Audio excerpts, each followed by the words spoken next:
Our position is that whenever a Kenyan bleeds, we should be ready to give blood to essentially indicate that an injury to one of us is an injury to all of us.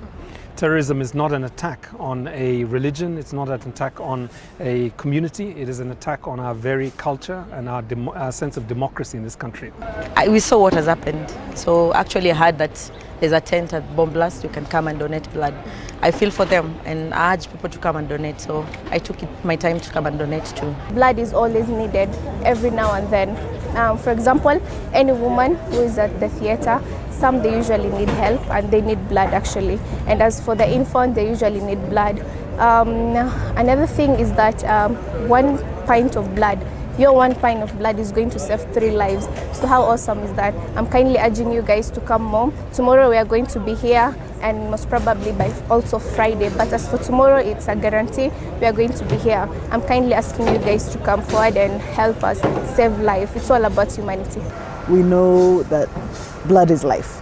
And even if we're not saving directly the casualties of yesterday, because thank God there are few, there are other Kenyans who need the support. So we came out in solidarity of Kenya. There was an appeal, and we ourselves as people who feel for our nation. And we are convinced that by coming out today, like we have, we are sending a message to those who would like to damage our fabric that it is not going to happen. It's not going to happen. It is often said that fear is an opportunity. Fear is not so much about you being scared. It is really an opportunity for you to remember what it is that you must protect. And in our case, we are very clear that we're here to protect the human rights and the Constitution of Kenya by essentially expressing our solidarity with people.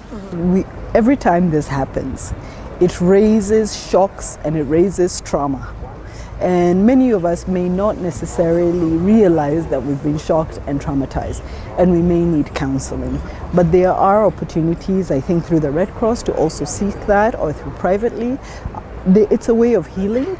If we bundle it inside, it will manifest in other ways. So as Kenyans, the true healing comes with talking, with seeking support, and with helping one another. So I think our message to Kenyans who have been affected by this is, as Amnesty International, we continue to console with you. We continue to ask you for courage and for calmness, and we are convinced that Kenya will prevail, that this country is big enough, has always been big enough to respond to cowardly acts against its population. It can happen to anyone. Today it's them, tomorrow it's me. So we are all together. Yeah, they should not feel lonely. We're there for them. All I'll say is I'm very sorry, and may God heal you up. May you have the strength.